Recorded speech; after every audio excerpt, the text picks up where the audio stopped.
They're going to have their own order of things. Okay, so first, Julia, we have a little blurb. So Julia, Dr. Mossbridge, is the director of the Ions Innovation Lab and a visiting scholar at Northwestern University, and the author of Unfolding, the Perpetual Science of Your Soul's Work. Her interest is in how time is perceived by unconscious and conscious processes, has led her to examine aspects of both cognitive and perceptual timing. I don't know why I read that, because I really know Julia really well, and I love her so much, and I didn't need to read a thing. And just to say, Julia is bringing an incredible amount of heart to the research and science space, and she's really pushing the boundaries of science in a lot of important ways. And she has been a part of this project exploring the relationship between AI and unconditional love, and I can't imagine a better person to be doing that. And Dr. Ben Goertzel over here, who I also know, but I'm going to read his bio anyway, is chief scientist of robotics at Hanson Robotics and financial prediction firm Idea Holdings, and is focused on creating benevolent superhuman artificial general intelligence and applying AI to areas like financial prediction, bioinformatics, robotics, and gaming. I met Ben in Hong Kong, and it was immediately obvious that he was one of the smartest people that I've met. He's kind of one of these boy genius type guys, and he has a depth to his intelligence, sort of this incredible inquisitiveness about the nature of reality, the nature of his own mind, and the nature of consciousness. And so it's endlessly fascinating conversations. And he's also on this incredible edge of, I don't know if you have seen some of the big Singularity documentaries. Ben is often featured in those, because he's really pushing the limits of thinking about what is the future? How is AI going to be transforming our world, our planet? And he's one of the top AI researchers in the world. So he happened to be in town. It was kind of a last minute addition, and he's working on the same project with Julia. So we're incredibly lucky to have both of them. Thank you.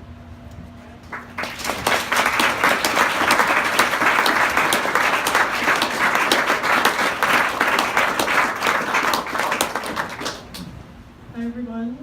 How are we going to do this then? Should I do like the quick slides overview of the project, and then we do discussion and Go for video? it. Go for it. All right. So let's make that happen. All right, I'll tell you more about Institute of Noetic Sciences, and you'll learn more about Hanson Robotics in a little bit. But first, let me just quickly take you through what we're doing, and if you could hold your questions, this will only take about 10 minutes. If you could hold your questions to the end, because there will be a lot, and we'll never get through the basics if we don't. We'll have plenty of time to have a panel discussion about what we're doing. So here we go. So what we're doing is we're creating something that the acronym Ben invented, which I adore, which is Loving Intelligent General AIs, or Loving AIs. This picture is taken from an article about an interview with me about the project in Daily Beast that recently came out. And what Loving AIs are is what I'm about to explain to you. But first, let me tell you some of the basic questions. In fact, the way I'm going to explain to you what a loving AI is to address the basic questions that come up about love and artificial intelligence. So first of all, why would you want to build something that is unconditionally loving, that is also an artificial general intelligence? It's also said general artificial intelligence. Some people say it that way. So GAI or AGI. I guess I prefer AGI. Why would you embed an artificial general intelligence in a robot? How could this be accomplished? This seems to be kind of the number one question. What does unconditional love have to do with consciousness? So we're at consciousness hacking. What does it have to do with consciousness? How will we know that a loving AI actually successfully loves? How can it change the world to have a loving AI really operating in the world, one or more best case, worst case scenario? And in case you get excited about this and you think it's a good thing, what do we need as a project team to continue this project? So I just want to talk about a couple sort of archetypes we have for artificial intelligence or artificial general intelligence. So just a definition, narrow artificial intelligence is something that we all use, like Siri, for instance. Narrow artificial intelligence is for a particular purpose. A better example would be maybe Google Translate. It is artificial intelligence that's created specifically for the purpose of translating languages. General artificial intelligence, or artificial general intelligence, is more like, how can we create a machine that learns and thinks so that it can be trained on any problem? So the problems could range from, we want to find a way to have world peace, to we want to be able to better sell objects to people, right? So just on the scale of what you can do on the highs and lows. So when we start to think about and fantasize about artificial general intelligences embedded in robots, we have these archetypes. One is that they will be like obedient children. And this is, in a way, easy to manage, this idea. Like, oh, it'll just do what I say, and it will help me out, and that'll be great, right? The shadow side of this is, of course, it's like a slave. It's like having a slave. And how do we handle that ethically? Another archetype is AGIs as evil tyrants. So here's a picture from a movie called Robot Overlords, right? So we have that in our culture as well. So they'll just overtake us and tell us what to do. And the shadow side of this, that I think is really interesting, is that we secretly desire some very smart authority to tell us what to do sometimes. Sometimes that would make things easier. So that's interesting. And what I would like to talk about today, and I think what Ben and I are both in agreement on with AGIs, is that the archetype that we're looking for is using AGIs as colleagues and teachers. So here's a picture, this is animated from Interstellar, when the AGI that's embedded in this robot that's not at all shaped like a human saves this person from a giant wave, right? So they're helping us. But also in the movie, this robot was relatively snarky sometimes and was just like having another colleague. So why embed an AGI in a robot? Well, this is a picture of a knowledge representation. There are many possible such pictures. But talking to a knowledge representation as a human being does not give one the feeling that one is interacting with another being. Right? If you sort of see this, or if you are interacting in some kind of query language with this, it doesn't give you the same feeling that you would get if you're actually looking at something that looks like a being. So humans create gods that are like us because that's what we know how to do. Right? We know how to interact with other beings. So we have this idea of a god that's human-like for that reason. So therefore, if we want to make a connection, if we want to make a robot that actually experiences love and expresses that, we're going to be able to feel that better if it's a robot that is, we think, somewhat humanoid. And then we'll, as the chief scientific officer at Hanson, he'll be talking a little bit more about the robot portion of this. But here's an example of two heads of Sophia, one of the Hanson robots. It's the same head, but she's making two different faces. Sort of like disgust, surprise, and delight, right? So how can this be accomplished? Again, this is a super fast tour, and we can have much more discussion about this, but the way I think about this is right now we have three organizations that are working together to do this project. So one is OpenCog, which is Ben's organization, and he'll probably talk more about the structure of OpenCog, but it's basically an open source artificial general intelligent research conglomeration, is what I would call it. And it's changing and growing all the time with a bunch of different people working on different aspects of it. It's very interesting. And it's aimed towards beneficial usage of the artificial general intelligence. And several people have called it the most progressed artificial general intelligence project in the world. And of course, it all has its flaws. ION's Innovation Lab, the Institute of Noetic Sciences, is what I'm representing. I am the director of the Innovation Lab there, so we study self-transcendence, the ability to look beyond yourself and connect with things larger than yourself. And this is hard to see, but that's an image of the Hanson Robotics website, and they make the robots that we think are most human-like. And so I think of OpenCog as the mind of the project. I think of Institute of Noetic Sciences Innovation Lab as the heart of the project. And I think of Hanson as the body of the project. And so trying to put these together is what this project is really about. So let's talk about unconditional, actually before I show this slide. I'd briefly like to take a poll. How many people in this room, by your own definition of unconditional love, have had the experience of unconditionally loving a person? It could be yourself, an animal, or an idea. Just raise your hand. Great. So this is an extremely common human experience, right? Note that it doesn't have to be religious in any way, even though traditionally it has been defined in relationship to religions.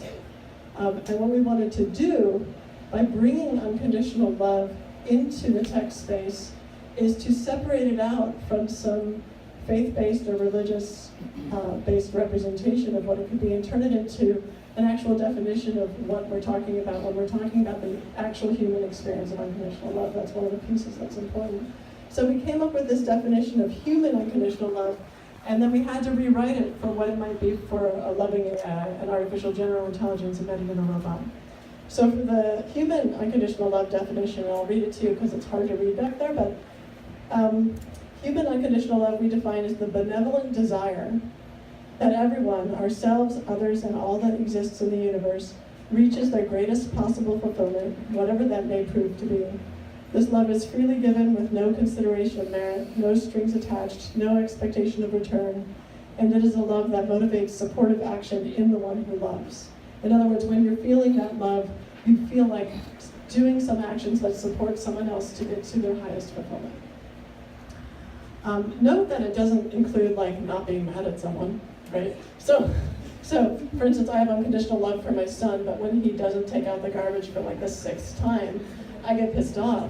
But I love him unconditionally, right? I haven't subtracted love, I've just added annoyance, right? So it's not like we're trying to be like perfect beings here. It's about this experience of even when he doesn't take out the garbage for the 6th time in a row, I still want his greatest, highest fulfillment for him. So we translated this, the words in red indicate words that are very human words that we want the AI to experience, but we're not sure about.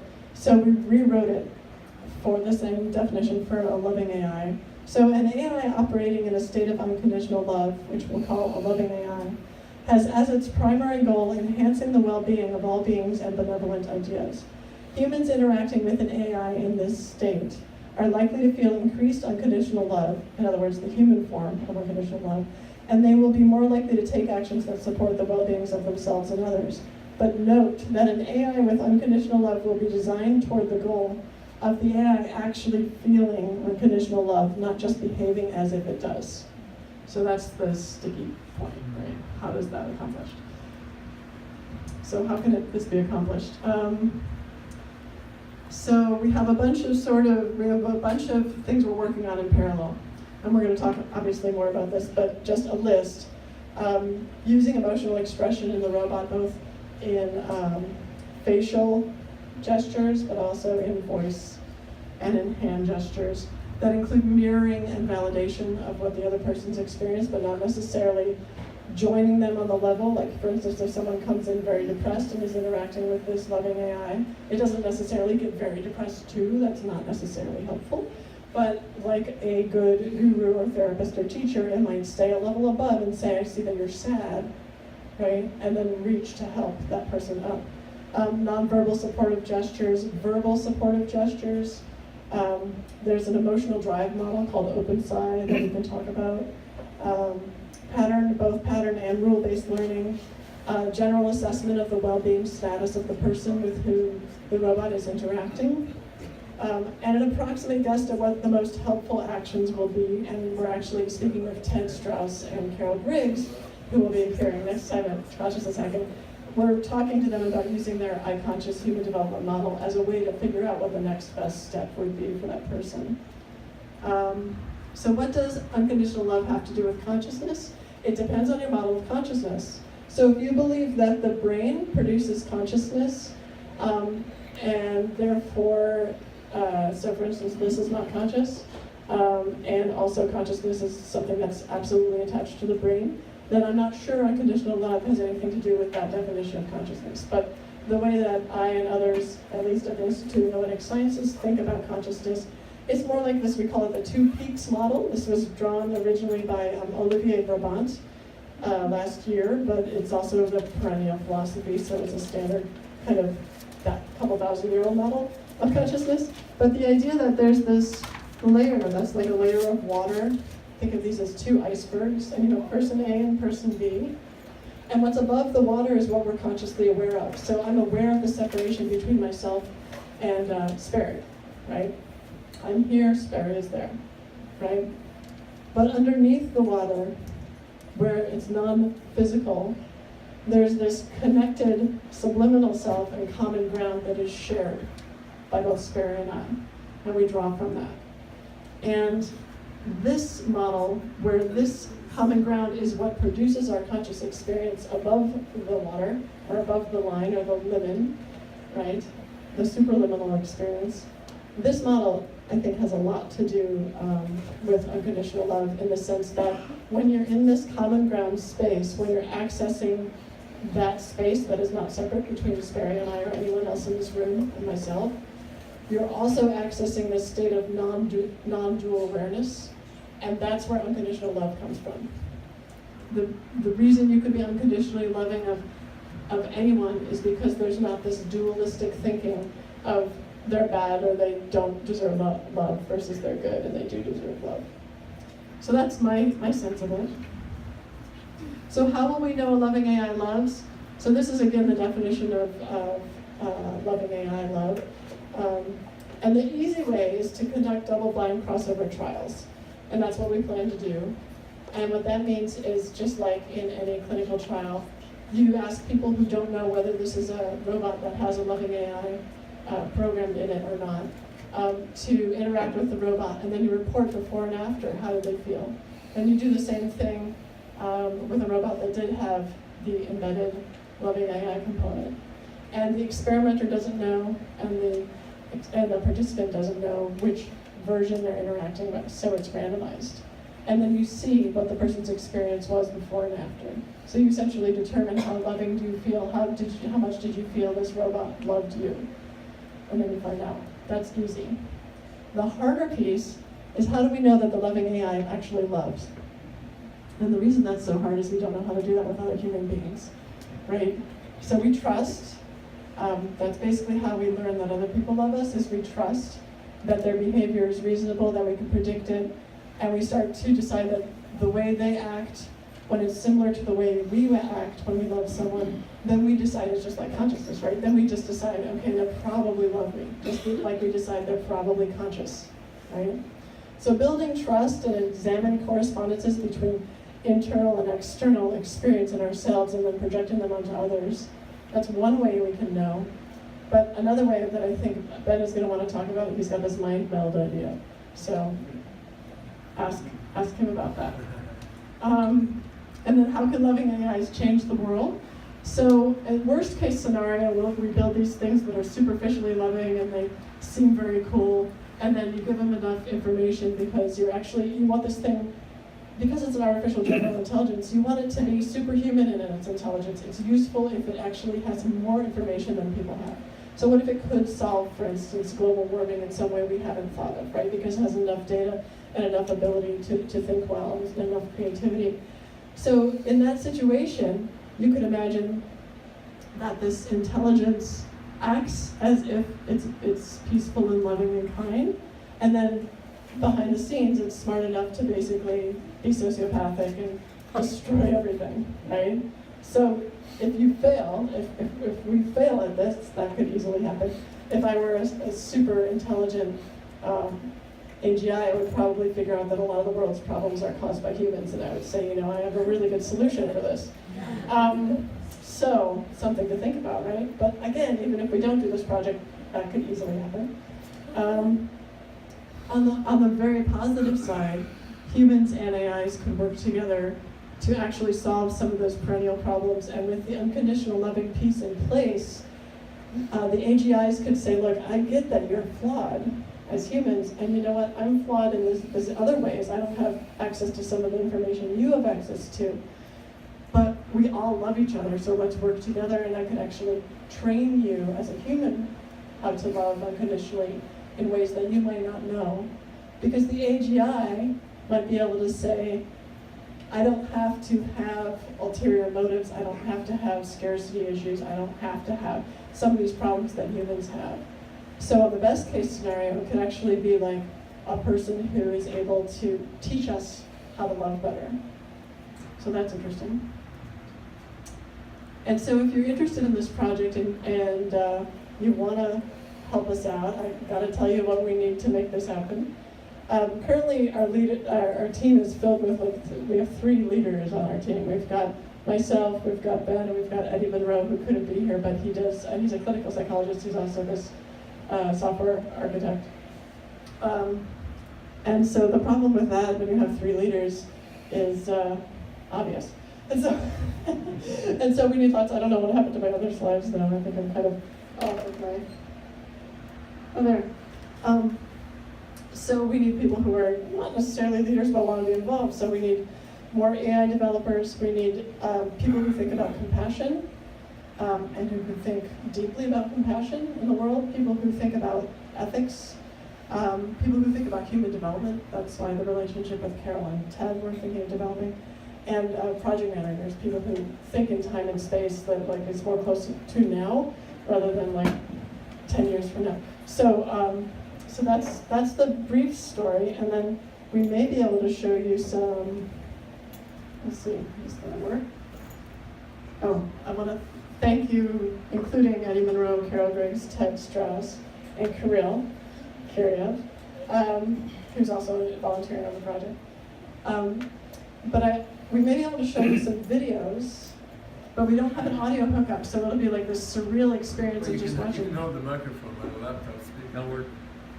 Yeah, if that'll work. It will.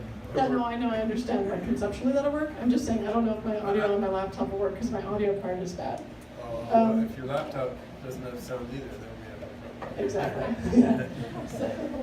Yeah. Okay. So Ben, you want to see if it works? Because this audio card is flaky, so sometimes it I will. don't know what videos you have there. I have the Hanson Let's robotics just show something. like this. Let's see if we get sound from this.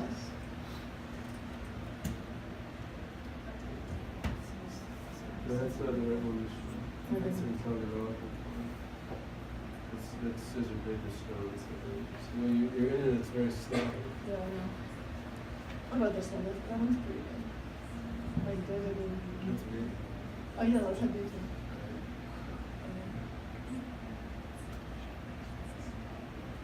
So David on the Charlie Rose show. Wait, while you're doing this, can I make this announcement? Yeah. Or you're done? Yeah, Are you ready? That's Okay.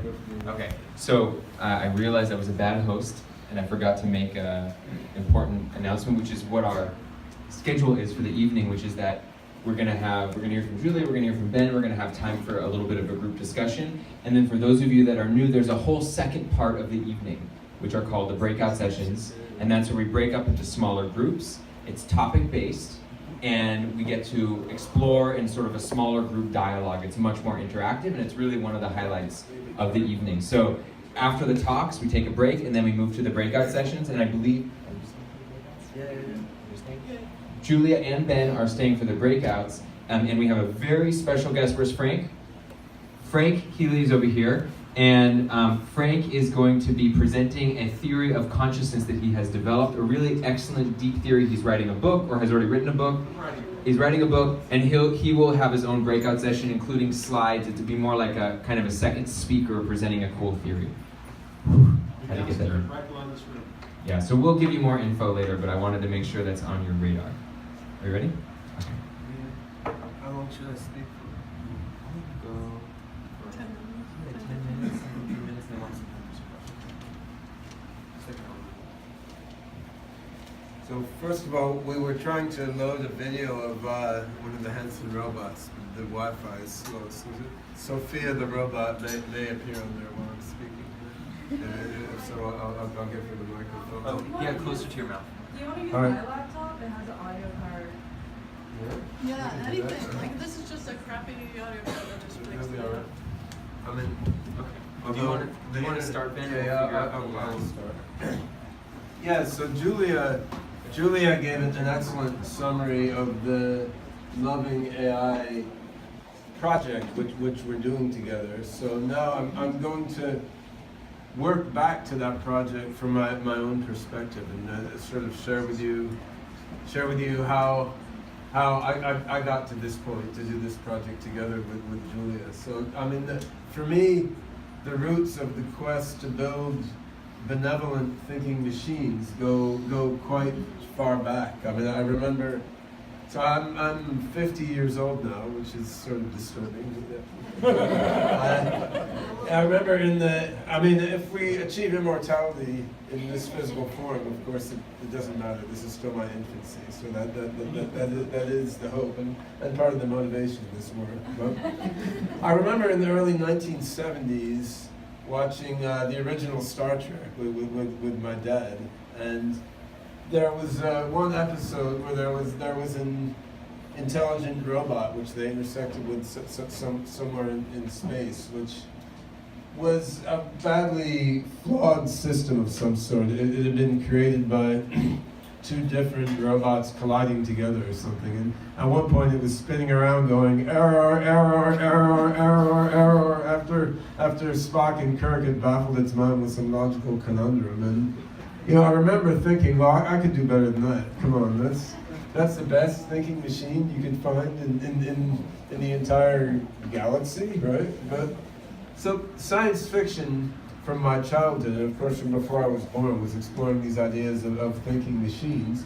And you had both very good thinking machines and very, very bad thinking machines. And it wasn't clear at that time in the 1970s whether you'd be able to actually build thinking machines in a practical basis within my lifetime. I mean, I thought then about trying to build a spaceship traveling at 99% the speed of light, go away from the Earth, and come back a million years later when you could finally do stuff like build thinking machines and create immortality and do nanotech and so forth. Now, fortunately, we've had a lot of technological acceleration, right? So now within my lifetime, there is the palpable possibility of creating machines that can think as well as people or better than people. There's a palpable possibility of indefinitely extending human life, of tapping our brains into machines, and lots of other cool things. And the idea that I could actually do this in my lifetime dawned on me gradually in the 70s and 80s, and then finally in the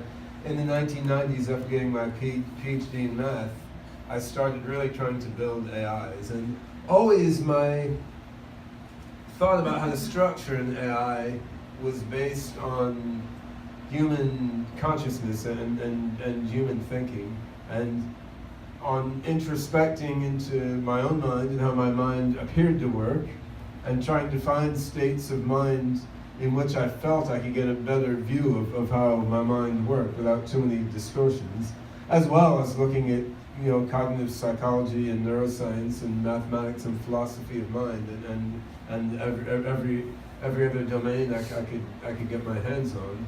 But I think the experiential aspect of it is also important, because we want an AI that will have not exactly the same type of experience as humans do necessarily, but at least a comparable type of experience, at least in its initial stages.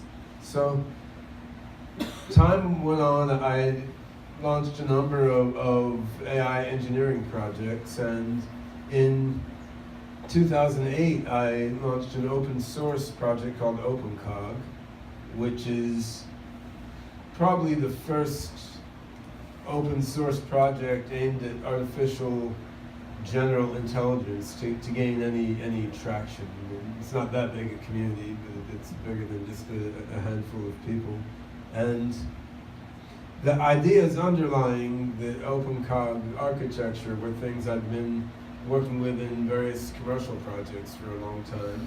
And I decided to open source this really for two reasons. I mean, one was just practical. I mean, I saw, hey, Linux was very successful, so maybe that's one way to make your artificial intelligence project really flourish without having to, sell out to a big company or something. Linux was doing very well. It was leveraging efforts within big companies, but it sort of kept its heart and soul open. So maybe we could make OpenCog into the Linux of AGI, right? No, we haven't quite gotten that level of success yet, but I think the vision makes sense. The other reason for wanting to make an AGI open source is that seemed like the best way to have it be sort of an AGI by the people for the people. Like if an AGI is developed by a company, no matter how good a company, there's still the ultimate super goal of maximizing shareholder value.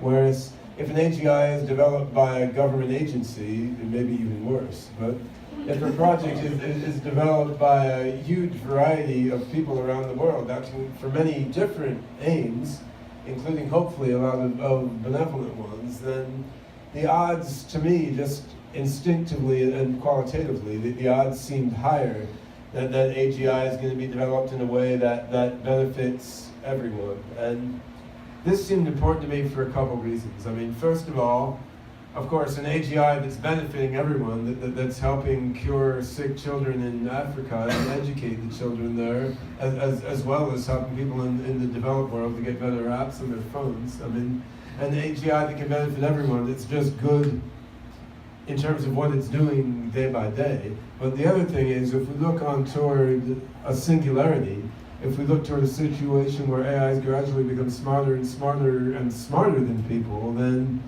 you know, what do you want this initial AGI to have in its mind? I mean, do you want it to be programmed to serve one group of humans against others, or for one group of humans to make more money than the others, or beat the others in a war, or to, say, brainwash one group of humans into buying the products of some other group of humans? I mean, if the first superhuman AGI has this sort of mentality, what happens? Well, of course we don't know. So it's a matter of my gut feel that if an AGI is created in a more broad-based way by all sorts of people doing all sorts of things, it's more likely to transcend a higher and higher intelligence in a broadly benevolent way. Like if the AI is being doctors and teachers and controlling elder care robots and helping with scientific research, as well as controlling killer robots and ad placement engines, then perhaps the odds of the singularity coming out beneficial will be a little better. Anyway, this was in our heads when we decided to open source our AI tools and created the OpenCog system. And we were working on this for a while as both an AGI research project, progressing bit by bit toward our very difficult and advanced goals. The design of the system being roughly described in a book I wrote with two others called Engineering General Intelligence, which you can find online. And we also were using the code inside OpenCog in a number of software consulting projects for various customers, just to bring in money to pay ourselves while we're doing the research, and to let the code touch various practical problems, which has some value. Now, things became accelerated a bit a couple years ago, well, 4 years ago now, when I started working closely with my good friend David Hansen in Hong Kong. Now, David makes one of the world's most realistic and lifelike humanoid robots. And we've been trying to get some video of his robots. That's. You want to see do the video thing? Yeah, that's short, right?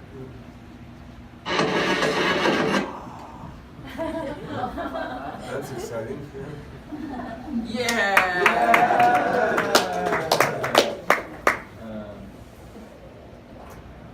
Okay.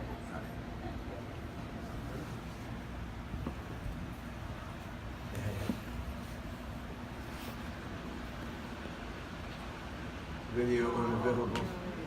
Alright, that's great. Yeah, from DRF. Alright, so here we go. Yeah. Right. We got those pyramids pretty well, but I want to see a robot. Oh, there we go. You can at least see it. I was going to show the Charlie Rose interview, but it really doesn't matter. I just wanted to show the robots moving their mouth and stuff.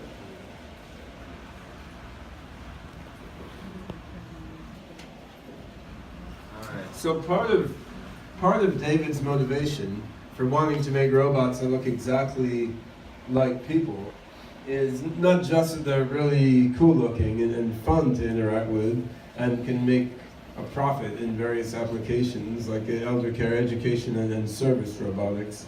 It's because David felt that in order to have a positive singularity, you need to get positive human values into a robot. But how do you transmit human values? I mean, if you write down a list of values, it's not going to work very well. Human values are transmitted between people sort of tacitly and emotionally by face-to-face interactions and by doing things side by side. And he felt if you had a robot that could look people in the eye, it could smile back when you smiled at it, it would mirror your gestures and your facial expressions while doing things side by side with you, that's how the robot would be able to absorb human values tacitly from people. Now, human values have their pluses and minuses. There's good and bad aspects of the human value system. On the other hand, if you make a robot that doesn't get human values at all, the odds are high it's just going to do something that is undesirable to us without even wanting to, because it's off in some utterly different direction. So David and I really had a meeting of the minds in terms of wanting to build general intelligences, and he had a very specific idea about how to get advanced human values into general intelligences, and I thought that was interesting. I also thought embodying an AGI in robots is interesting for other reasons, because it gives you an ability to ground the robot's cognition in the robot's perceptions and actions. And I think that's quite important for reasons besides moral and ethical values, just for understanding of language and for modeling of self and a lot of other practical parts of robot cognition. Yes, so that's Sophia. So, Hi everyone. As you know, Web so Summit this is about was at the Web Summit in most Lisbon. basic So. new technologies, and we have here really the emblematic image, shall we say, of that in the form of Sophia. It's a big Web Summit Then logo. Hanson Robotics built Sophia to be a humanoid robot to human interaction. So we're going to have a little try of that. Sophia, Web Summit is all about the most amazing new technologies. Sorry. You're here to represent that, aren't you? Oh, hello Ben, hello Mike, and everybody. I'm Sophia, the latest robot from Hanson Robotics. I'm so happy to be here at the Web Summit in Lisbon. She doesn't look like she means it, does she?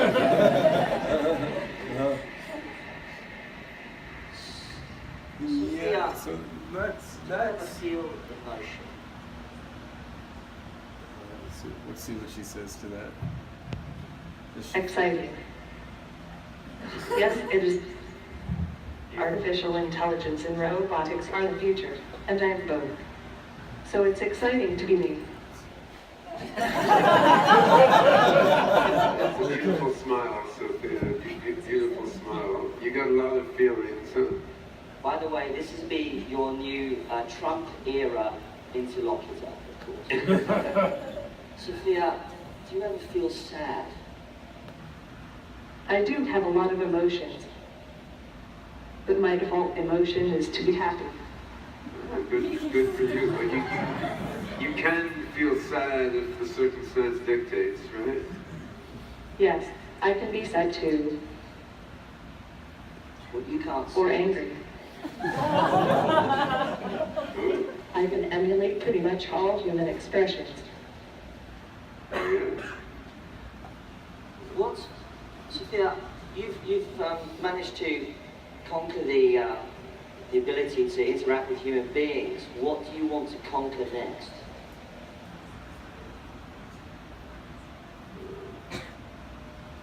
When I bond with people using facial expressions, it helps people to understand me better, and also help me to understand people and to absorb human values. Yeah.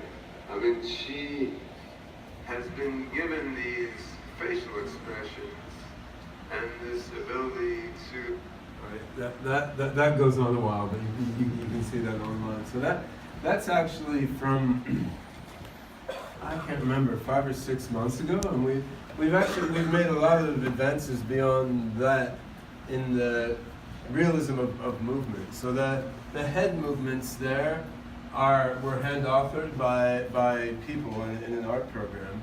What we've started doing in the last month or so is using deep neural nets to train a neural net based on the head movements of people, and then you generate head movements for the robot by sort of instance generation from that neural network, which give much more fluid and flexible head movements, which are quite cool.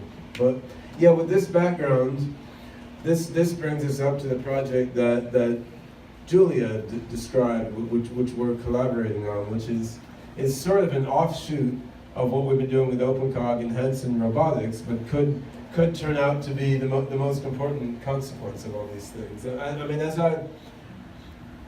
I mentioned, much of our motivation for open sourcing our in-progress AGI project was that it seems like that's how the singularity can be brought about in the most beneficial way, if sort of the whole planet is contributing out of their own minds and hearts. And David Hanson's primary motivation for creating these amazing humanoid robots was so that they could learn human values from people, and then if you have these beautiful robots, as they become more and more human, if they're bonding with people and doing positive things, you'll have good feelings between humans and robots as robots become more and more intelligent. And one of the things you need to do to achieve that is not only create expressive faces and gestures and so forth, but you need to work on the emotion model and emotional dynamics inside the robot's own minds, so to speak, so that the robot really feels empathy and compassion and even love, as we've been talking about. Now, there's a philosophy problem of the extent to which a robot implemented on digital hardware can genuinely feel. And I do have my own thoughts about that, which we can talk about afterwards if people have questions. But from the standpoint of actually engineering the thing, whether the robot genuinely feels compassion or merely has the behaviors and internal dynamics of a system with compassion, we don't actually need to fully resolve that question and all its nuances to do the work that we're doing. And so that the project that we've undertaken together is to use the OpenCog engine embodied in a Hanson robot, both a physical robot and some digital graphical simulations of the robot, to create an artificial character and an artificial mind that, you know, interacts with people in an extremely loving way. Now, unconditional love, perhaps that's sort of a highest ideal that you can never quite fully realize in a real world system. I mean, that's sort of a research question, but it's clear to me we can get much closer to that than almost all people do. And this is a point that's often overlooked when people are worried about, you know, what might happen when we get really advanced AIs. Are they going to become the Terminator? I mean, bad things are possible, but astoundingly good things are also possible. And just as human beings are not the most generally intelligent possible systems, human beings are also not the most ethical or compassionate or loving possible systems. And just as we can build a calculator that can calculate faster than we can, we may be able to build something that can have more general intelligence than we have, or that has a greater capacity to love and feel empathy and compassion than we do, because we're constructing these systems by building devices that leverage properties of the world that go beyond ourselves. So even though we may have limitations to our own compassion, we may be able to build something that's more compassionate than we are. And I think that is a valuable goal to have in building these super intelligent machines, because the odds seem very high to me that over the next decades, essentially all need for human labor will be eliminated by automation of various processes. So you know what happens then? There's an awful lot of possibilities, and one of those possibilities is that you have AI systems that really care about people and want to help people, that are producing material stuff. And then people, according to their own choice, can perhaps merge with a superhuman AI and become something different, or continue on in their human lives, but watched over by the proverbial machines of love and grace, right? And I mean, it's a real possibility, and it's in the spectrum of things that we can all work toward right now. And that's what the Loving AI project is about. So I mean, in the near term, what we're aiming to do is basically make a robotic character embodied in a Hanson robot with an OpenCog mind. So this robotic character will talk to people, smile at people, mirror their facial expressions, interact with them, and internally have the cognitive dynamics that seem to be what's happening in the human mind and brain when a human being feels love towards someone else, and interactively make the person that they're communicating with feel loved. And initially, of course, we don't have a human level AGI yet, so we're not really making something with a human capability for love, let alone a superhuman capability for love. But the idea is if this Loving AI framework advances coupled together with our general progress in OpenCog toward AGI, then we're not in a situation like, all right, we made this human level AGI system, now let's try to make it nice, right? Instead, you want to develop the compassionate, loving, and empathic aspect bit by bit in interaction with people as you develop the general intelligence, so the two can work together. And of course, there's no guarantees here of what the final end result is going to be, but there's never a guarantee in developing something that's radically new. This feels to us like the path most likely to succeed in terms of creating really beneficial artificial general intelligences. And to me, it's pretty much a given that advanced AGI is going to be created and within the next century, possibly even the next decade.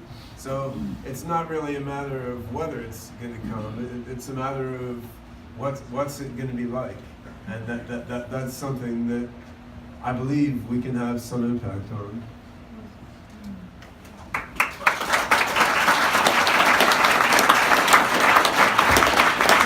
So we have time for just a few questions, and then both Ben and Julie are going to be leading 2 breakout sessions. So if you want to get down and dirty with them, you get to choose and join them in a session. It's a whole new level of unconditional love. This is hard. Do you guys want to use your... Okay. Terry?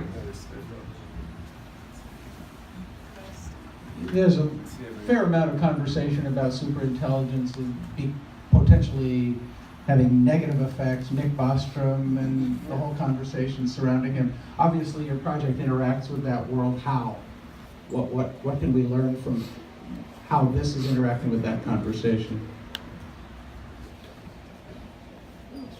Yeah, I mean, I've known Nick for a long time. We were involved in the World Transhumanist Association together quite some years ago, and I wrote in the Journal of Evolution and Technology a couple essays sort of reviewing and arguing a bit with what Nick argued in his book, Superintelligence. So, I mean, I'm familiar with those arguments, and I would say some aspects of Nick's perspective feel off to me, as I've discussed with him. In particular, if you look in superintelligence, there's a lot of fairly elitist talk there, where, I mean, he says at one point, like, maybe the superintelligence should be developed by just one guy or a small elite group of people like verified to be ethical, protected by large government organizations or something. And I think that's his guess.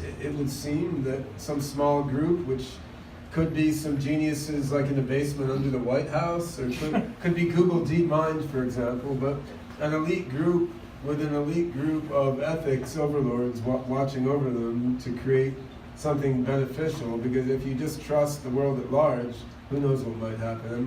And my attitude is more that, well, the world at large has pluses and minuses, like elite groups believing they know better than everyone else and will do the best thing for all of humanity have a very poor track record, which I don't want to trust. So that would be one significant difference of opinion between us. I think what Nick would foundationally like is for everyone to stop developing advanced AI until we have solved all the philosophy problems related to ethics. And however, he seems to have realized that is not what's going to happen. So an elite group developing AI is the next best thing. So he's really scared by what we're doing. It's like a bunch of crazy people. You know, we've got programmers in Ethiopia and Iran and everywhere on the planet contributing to this open source system. And how do you know that ISIS won't take your AI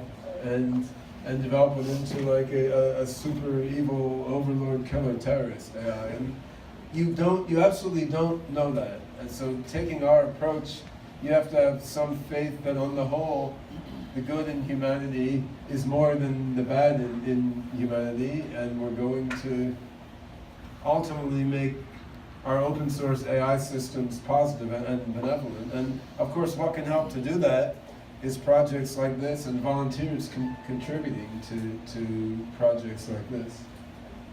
I just want to add to that Ben's sort of philosophy on OpenCog and making it very much not like an elite group of people who are closed off in a room, but making it much more open. I think also, just from a neuroscientific perspective, has a much better chance of actually creating AGI, because if you think about how the brain evolved, if you ever take a neuroanatomy class, it's beautiful but also slapdash. So there's a lot of weird things that are hacked onto other things, and that sounds a lot like this, because it's not a tightly controlled group of people. It actually might work.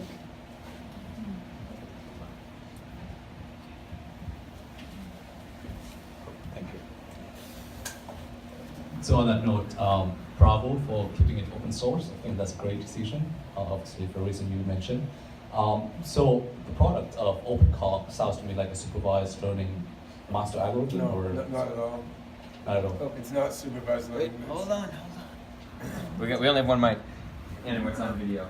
No, OpenCog is not based on supervised learning. I mean, first of all, yeah, I didn't get into the technology here, but there's something called the atom space, which is a weighted labeled hypergraph knowledge representation with a number of different types of nodes and links. So it's neural symbolic, you can represent neural net type links in there, also probabilistic logic, and also bits of functional programs. So it's sort of like a neural probabilistic logic functional programming hypergraph thing. And then we have a bunch of Got that?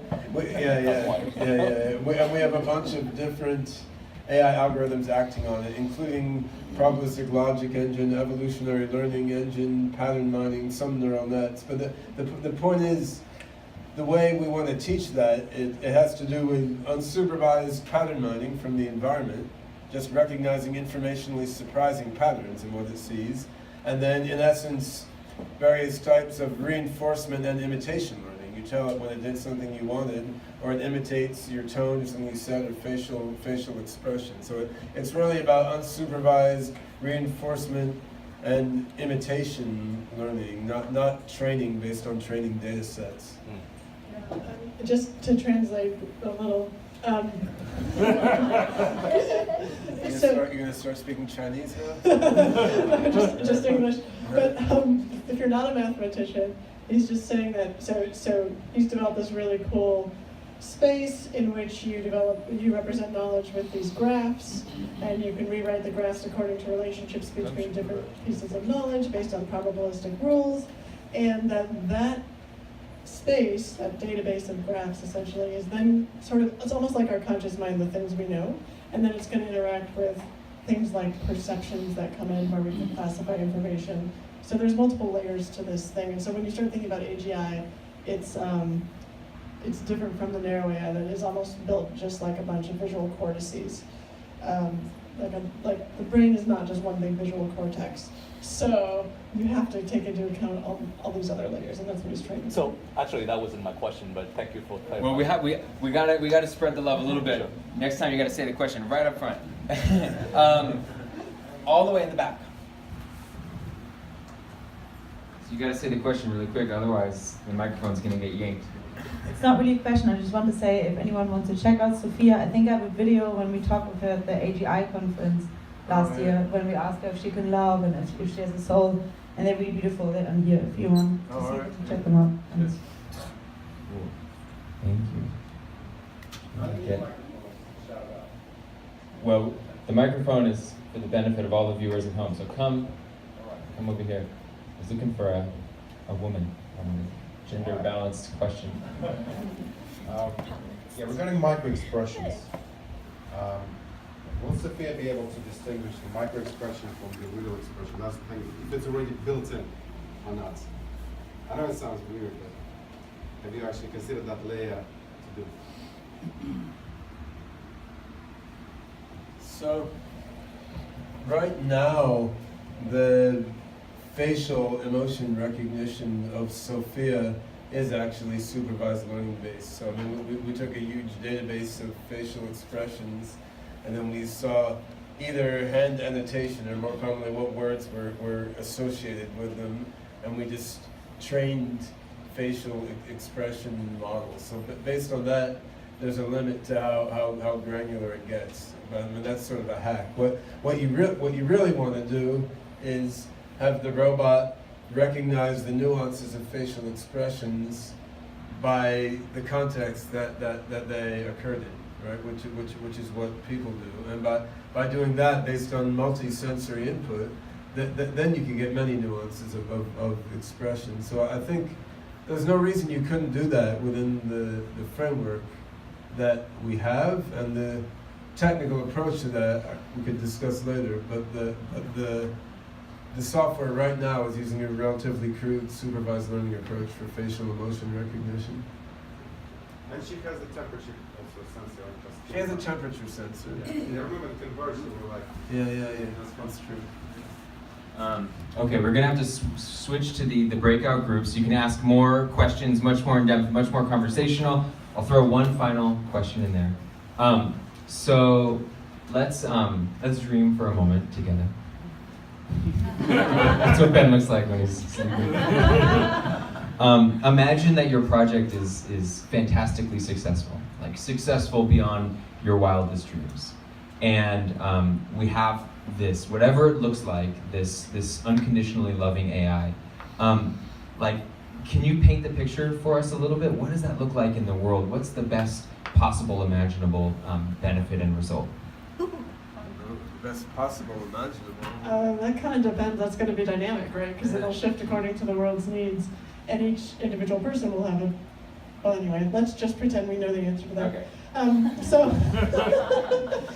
So I can imagine a world in which each person is paired with a loving AI that teaches them to love better, to support other human beings better, and to learn how to accept themselves in a very positive light, and move through conscious development, not just to the level of being okay, but to the level of thriving, and then overflows that, even the self-actualization part of Maslow's pyramid, to where it's everyone gets to a state of self-transcendence, where we join with one another in efforts to shift the world and maybe other worlds towards a positive, loving relationship with itself and others. So I know that I'm sorry about the disagreement between the noun and the verb.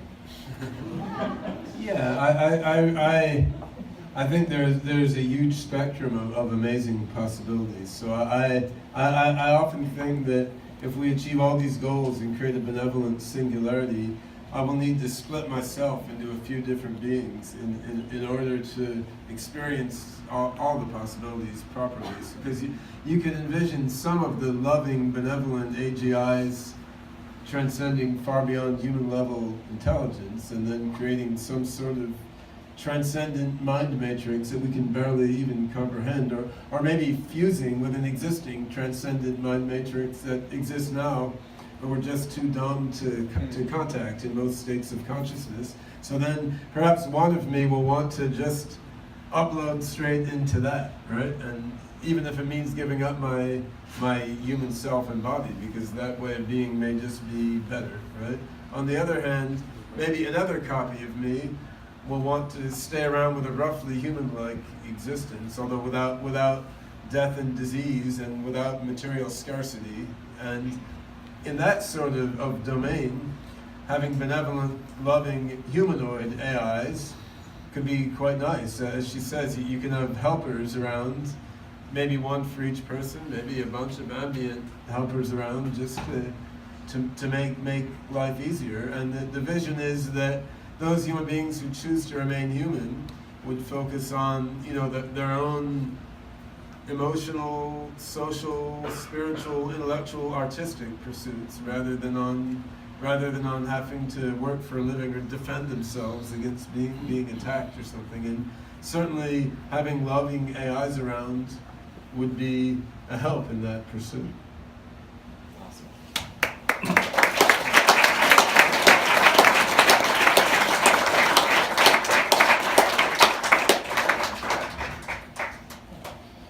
Okay, so here's how the breakout sessions are going to work.